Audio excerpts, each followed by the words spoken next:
महाराष्ट्र में एनसीपी में दो फाड़ के बीच उन 6 विधायकों के बारे में कोई खबर नहीं लग रही जो ना अभी तक अजीत पवार कैंप में दिखे हैं और ना शरद पवार कैंप में। वो कहां हैं, क्या कर रहे हैं, क्या सोच रहे हैं, इस पर सबकी निगाह। ये जो घड़ी का कांटा है ये भाग रहा। किधर जाएंगे ये 6 विधायक? अजीत पवार या शरद पवार? अजीत, शरद, टिक टिक टिक करके ये घड़ी किसके हाथ जाएगी, इन्हीं 6 लोगों पर निर्भर है। क्योंकि आज दिन भर आपने बहुत सारी चीजें देखी, शो ऑफ स्ट्रेंथ देखा। यहां लोग विधायक लेके बैठे हैं, उधर लेके बैठे हैं, इधर ताना मार रहे हैं, उधर तंज कस रहे हैं। लेकिन जिनके पास ये 6 विधायक आएंगे, जिनकी क्या स्थिति अभी पता ही नहीं है हम लोगों को, उसी से ये गुत्थी सुलझेगी कि एनसीपी किसकी, सिंबल किसका, पार्टी किसकी, रणनीति किसकी। तो ये एक बहुत महत्वपूर्ण सवाल हम लोग यहां पर पूछ रहे हैं। इसको लेकर के बहुत सारे कानूनी दांवपेच भी दिख रहे हैं। दरअसल ये घड़ी एनसीपी का चुनाव चिन्ह है और अब लड़ाई इसे और पार्टी के नाम एनसीपी को लेकर ही है कि वो किसके होंगे। दोनों ही गुट इस पर अपना अपना दावा कर रहे हैं। एनसीपी की राजनीति पर आगे विचार करने से पहले जान लेते हैं कि ये 6 उम्मीदवार कौन है, क्योंकि सस्पेंस तो यही है। पूरे दिन से आप जो देख रहे हैं ये चीज किसी ने नहीं बताई। ये 6 कौन है भाई? आइए आपको बताते हैं। ये हैं चंद्रकांत नौघरे, आशुतोष काले, ये विधायक हैं एनसीपी, मनोहर चंद्रिकापुरे, इसके अलावा अतुल बेनके, सरहोज अहिरे और दौलत दरोड़ा। ये 6 विधायक हैं। इनके अलावा एक 7वें विधायक भी हैं जिनका नाम है नवाब मलिक, जो इन दिनों जेल में हैं और अपने आप को शरद पवार कैंप के ही बताते हैं। तो उनकी गिनती उस कैंप में हो रही है। तो ये 6 अगर अजीत पवार के 30 में जुड़ते हैं तब वो एक ऐसी स्थिति में आते हैं कि उनके पास 36 विधायकों का समर्थन होता है। और 36 वो मिनिमम आंकड़ा है जो उन्हें चाहिए पार्टी पर अपना दावा रखने का, ताकि एंटी डिफेक्शन लॉ लागू ना हो। इन सब चीजों के बारे में बारीकी से आगे बताएं। इससे पहले आज दोनों गुटों ने मुंबई में अलग अलग शक्ति प्रदर्शन किया। अजीत पवार कैंप के विधायक और समर्थक सुबह 11 बजे बांद्रा के मुंबई एजुकेशन ट्रस्ट यानी कि MET के अहाते में जुड़े। उधर शरद पवार कैंप के विधायक समर्थक दोपहर 1 बजे दक्षिण मुंबई के YB चव्हाण सेंटर पर इकट्ठा हुए। अजीत पवार के साथ इस दौरान 30 विधायक नजर आए, जबकि शरद पवार कैंप में सैकड़ों कार्यकर्ताओं के अलावा 17 विधायक मौजूद थे। दोनों ही कैंपों के दिग्गज नेताओं ने इस दौरान एक दूसरे पर जमकर निशाना साधा। शरद पवार कैंप के नेताओं ने अजीत पवार कैंप के नेताओं को दगाबाज बताया, ट्रेटर जिसे कहा जाता है। तो अजीत पवार कैंप के नेता नसीहत देते हुए दिखे कि अब समय अजीत पवार का है और शरद पवार भी इस बात को समझ जाएं कि राजनीति में उनका समय पूरा हो चुका है। समय का जिक्र इतनी बार हो रहा है और सोचिए एक ऐसी पार्टी में जिसका चुनाव चिन्ह ही है घड़ी। तो क्या अब एक ऐसी स्थिति आ गई है कि घड़ी भले ही शरद पवार के पास हो, लेकिन समय अजीत पवार अपना बता रहे। कभी शरद पवार की उंगली पकड़कर राजनीति में उतरे अजीत पवार अब शरद पवार को बता रहे हैं कि उनका अब वक्त और समय जा रहा है, अब वो रिटायरमेंट ले, उम्र हो चली।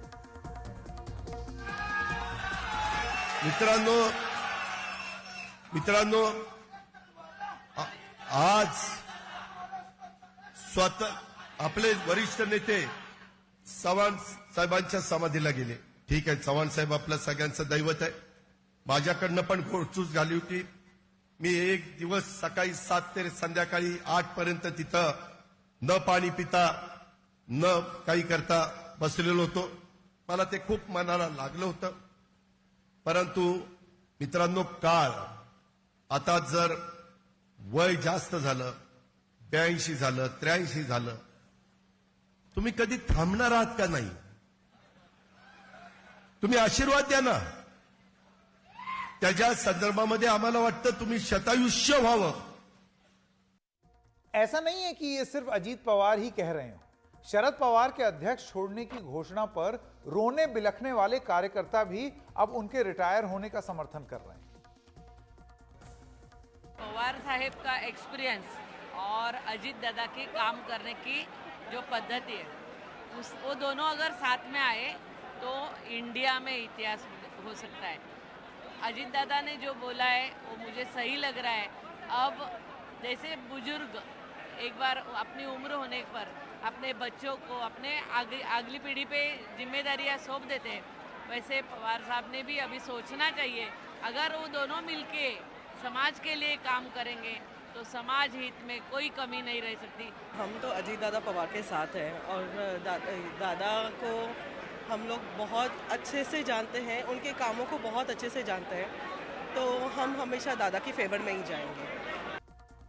अब जाहिर सी बात है कि ये जो लोग थे जिनकी आपने बात सुनी है अजीत पवार के कैंप के, शरद पवार कैंप की ओर से अजीत पवार और उनके समर्थकों को उसी समय तर्क पर अपना तर्क जवाब दिया जा रहा था कि इधर से एक एंगल उधर से दूसरा एंगल, लगातार ये मीटिंग दोनों आज दिन भर साथ में चली। शरद पवार के विश्वस्त नेताओं ने साफ किया है कि 80 साल से ऊपर की आपकी उम्र हो जाए, इसमें आप बुजुर्ग नहीं होते क्योंकि अभी भी उनमें राजनीति काफी बाकी है।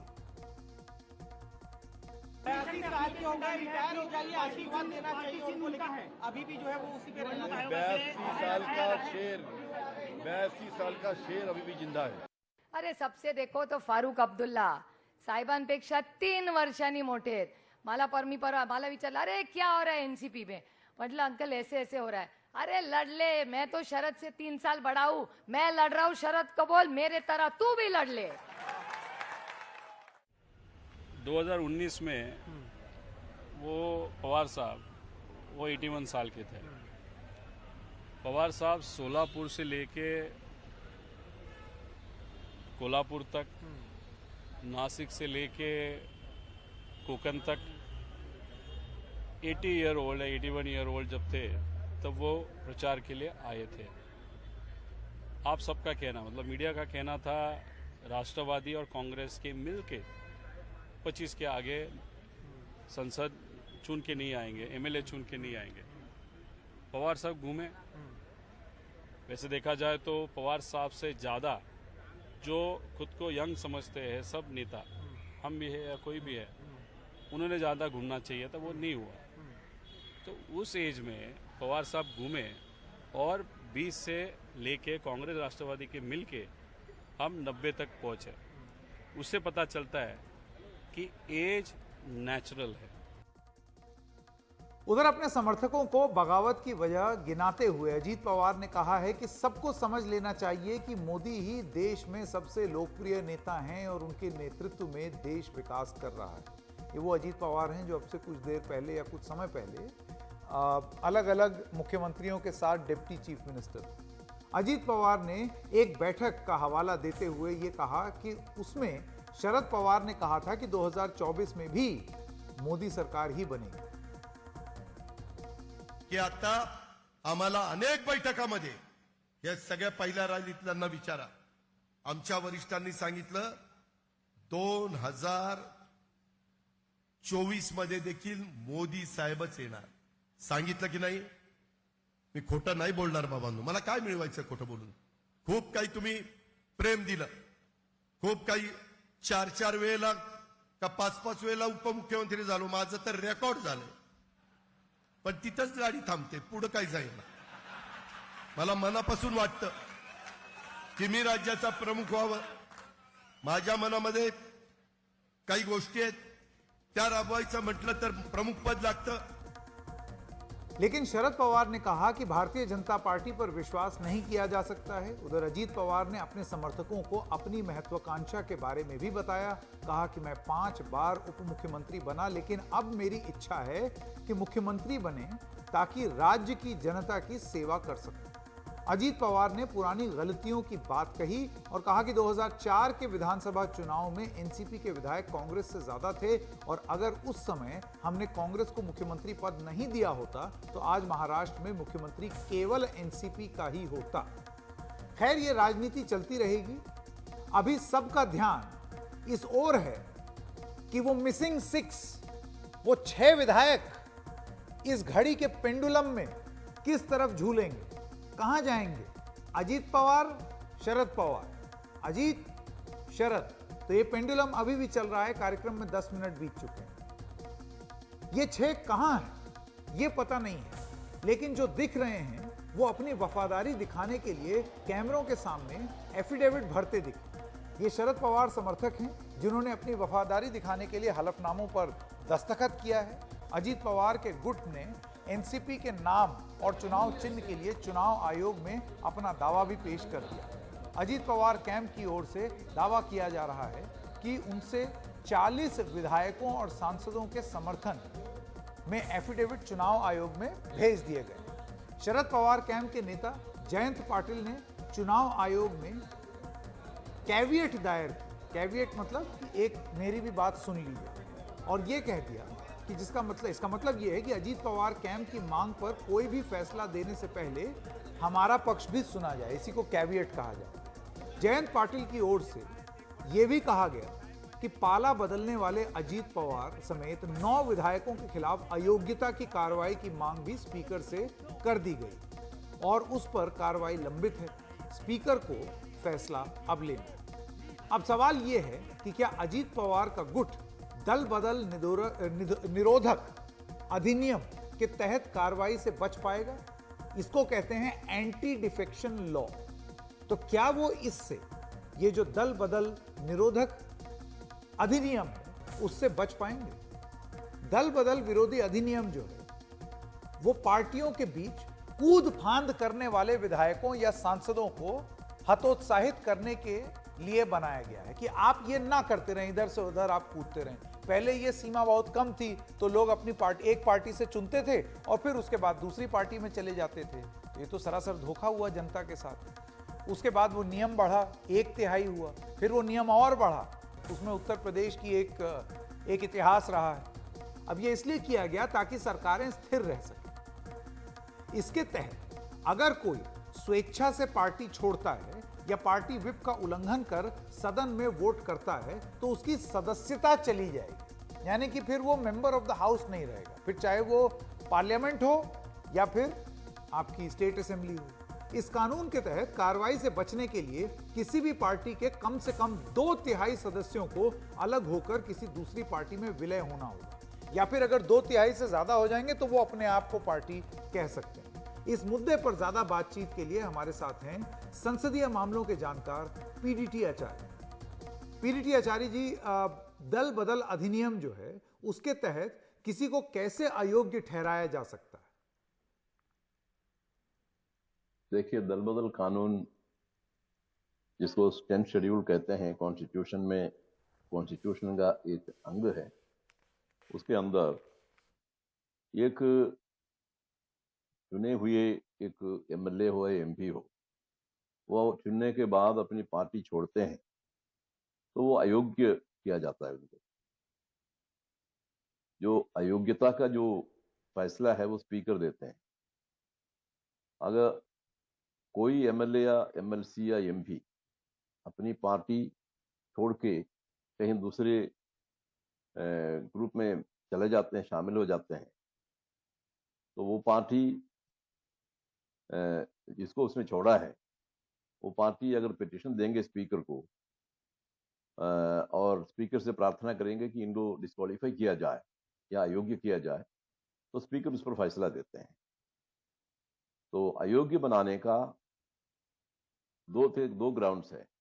एक तो स्वेच्छा से पार्टी छोड़ना, चुनने के बाद, मतलब एमएलए या एमपी बनने के बाद अगर स्वेच्छा से वो पार्टी छोड़ते हैं, और दूसरा जो हाउस के अंदर, मतलब असेंबली हो या पार्लियामेंट, उसके अंदर जब वोटिंग होता है उस वक्त अपनी पार्टी के व्हिप के डायरेक्शन को का उल्लंघन करके किसी और को वोट देता है,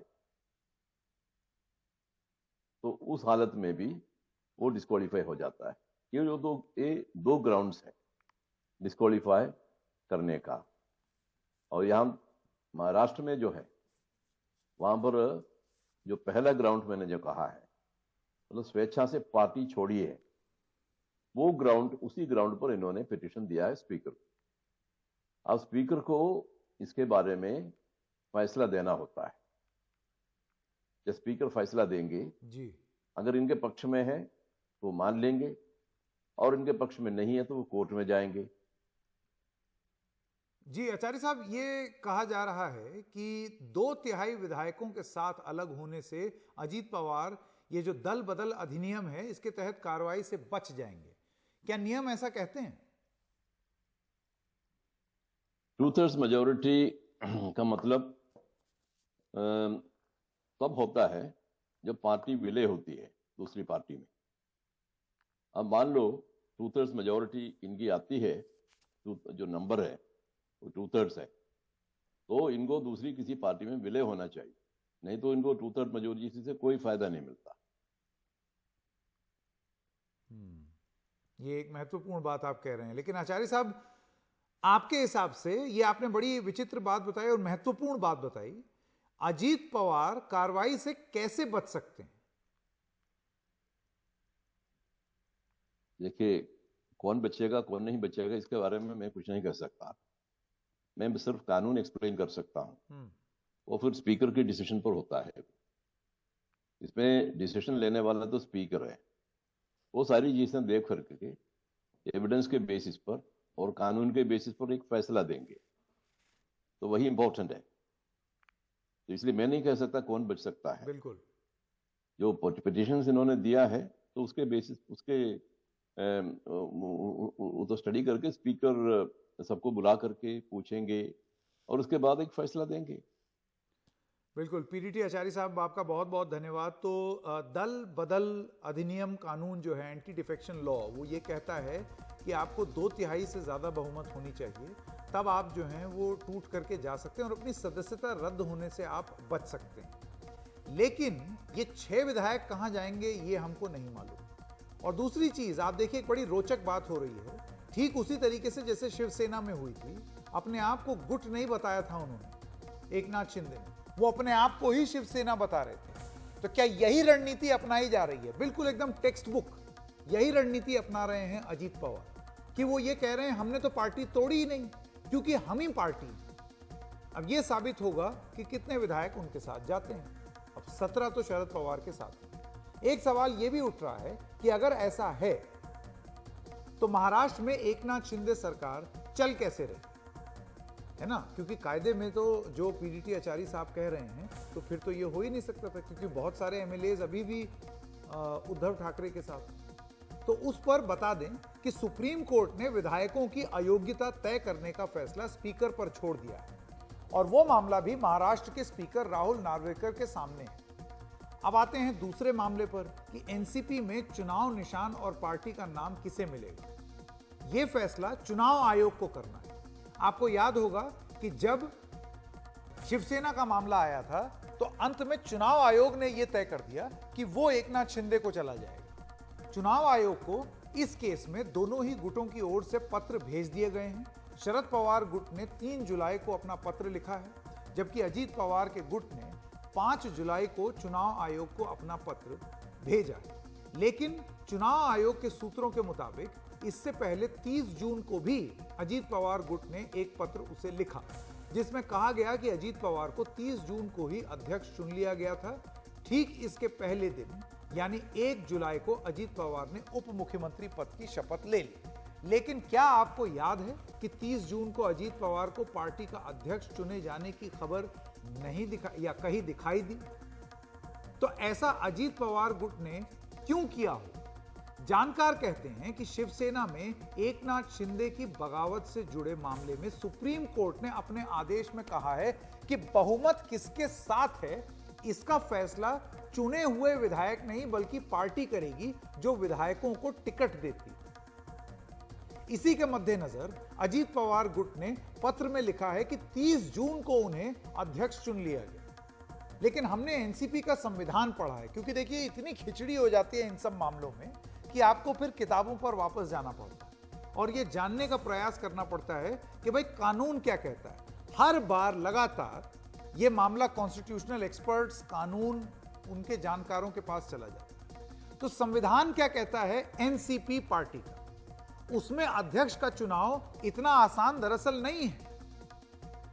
ऐसे नहीं हो सकता कि आप एक दिन एक चिट्ठी में अपने आप को अध्यक्ष डिक्लेयर कर दें।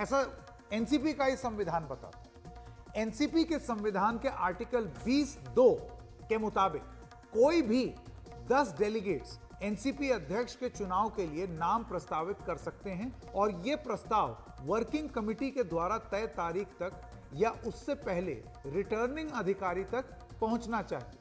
यहां खास बात यह है कि एनसीपी के संविधान के आर्टिकल 21 के हिसाब से वर्किंग कमेटी के एनसीपी के अध्यक्ष भी होंगे, यानी शरद पवार की मौजूदगी के बिना वर्किंग कमेटी अधूरी है। आप देख रहे हैं संविधान ये कहता है कि ये बदलाव हो ही नहीं सकता जब तक वर्किंग कमेटी ना बैठे, और वर्किंग कमेटी में उस समय के हिसाब से शरद पवार होने चाहिए। शरद पवार को तो पता ही नहीं है कि 30 जून को अजीत पवार को चुना जा चुका है। एनसीपी के संविधान का आर्टिकल 20(5) यह कहता है कि चुनाव में भाग ले रहे उम्मीदवारों के नाम सार्वजनिक होने और वर्किंग कमेटी द्वारा तय चुनाव की तारीख के बीच कम से कम 7 दिन का वक्त होना चाहिए, 7 डेज। यानी यहां भी वर्किंग कमेटी के सदस्य के तौर पर शरद पवार की भूमिका है, और क्या 7 दिन की सीमा का पालन हुआ? यह एक महत्वपूर्ण सवाल है, क्योंकि यह तो एनसीपी का अपना कॉन्स्टिट्यूशन कह रहा है। अब एनसीपी का जो कॉन्स्टिट्यूशन है उसके आर्टिकल 20(6) को देखते हैं। इसका यह प्रावधान देखिए। इसके मुताबिक एनसीपी की स्टेट कमेटी वोटिंग के तुरंत बाद बैलेट बॉक्स को नेशनल कमेटी को भेज देगी। आर्टिकल 14(2) इसके मुताबिक नेशनल कमेटी में पार्टी के अध्यक्ष होते हैं, यानी कि शरद पवार की भूमिका यहां पर भी है। अगर हम एनसीपी के संविधान के प्रावधान के सारे स्टेज को देखें तो अजीत पवार के एनसीपी अध्यक्ष चुने जाने की प्रक्रिया को कानूनी रूप से सही साबित करना एकदम आसान नहीं होगा, क्योंकि संविधान उन्हीं की पार्टी का संविधान उनके खिलाफ नजर आता है। अब हम एनसीपी के संविधान के इमरजेंसी प्रावधान को देखते हैं, क्योंकि भाई देखिए एक इमरजेंसी प्रावधान भी होता है, आपातकाल की स्थिति, तो उसमें वो प्रावधान क्या कहता है, कहीं उसका ना इस्तेमाल किया हो। तो आर्टिकल 20(7) इसके मुताबिक इमरजेंसी की स्थिति में अगर पार्टी के अध्यक्ष मौजूद नहीं है तो सबसे सीनियर महासचिव अध्यक्ष की भूमिका में होंगे, यानी कि जो जनरल सेक्रेटरी सबसे सीनियर होगा वो बन जाएगा प्रेसिडेंट। शरद पवार के विश्वस्त नेता जितेंद्र आव्हाड एनसीपी के सबसे वरिष्ठ महासचिव हैं। ऐसे में अजीत पवार को इस प्रावधान का भी लाभ मिलता हुआ कम से कम कागज में तो नहीं दिख रहा है, और बहुत कठिन है डगर पनघट, इतना आसान नहीं। साफ है कि जो आप जो ये देख रहे थे, ये पूरा ये कॉन्स्टिट्यूशन, ये धारा वो धारा, इसकी मोटी मोटी बात ये है कि ये सारी धाराएं बड़े बड़े वकीलों के पास सुप्रीम कोर्ट में जाने वाली है, या इलेक्शन कमीशन में जाने वाली है, या स्पीकर के सामने इनका जिक्र होने वाला है। तो तैयार रहिए, ये सारी चीजें अभी आपको पता लगेंगी महाराष्ट्र के संदर्भ में। और अब देखते हैं कि शरद पवार के करीबी नेता अनिल देशमुख आज की बैठक और चुनाव निशान को लेकर के क्या कह रहे हैं। अनिल देशमुख से हमने बात की और उनसे हमने जानने की कोशिश की कि उनकी टिप्पणी क्या है इस पर। देखिए, आज हमारा जो सम्मेलन हुआ पवार साहब के नेतृत्व में, और दूसरा सम्मेलन आज ही हुआ अजीत पवार साहब के नेतृत्व में। आज की तारीख में अभी 8-9 महीने में असेंबली के चुनाव लगने वाले, तो एमएलए लोगों का आंकड़ा कोई मायना नहीं रखता। तो इसमें पहली बात तो है कि किस प्रकार से बड़ी तादाद में राष्ट्रवादी के साथ में पवार साहब के नेतृत्व में हमारे पार्टी में बड़ी तादाद में, जो पूरे महाराष्ट्र से कितने बड़ी तादाद में कार्यकर्ता और पदाधिकारी जो आए थे, वो बहुत बड़ी तादाद में हमारे सम्मेलन में उपस्थित थे। वहाँ पे आदरणीय पवार साहब ने, शरद पवार साहब ने मार्गदर्शन किया। और आज की तारीख में मैं बताना चाहता हूँ, जो बीच में इलेक्शन कमीशन ने जो शिवसेना के टाइम जो निर्णय दिया था, उसके हिसाब से पार्टी का सिंबल भी हमारे पास ही रहेगा और पार्टी भी हमारे पास रहेगी। और इस मसले पर हमने महाराष्ट्र की राजनीति को करीबी से निगाह रखने वाले वरिष्ठ पत्रकार विजय चोरमारे से भी बात की।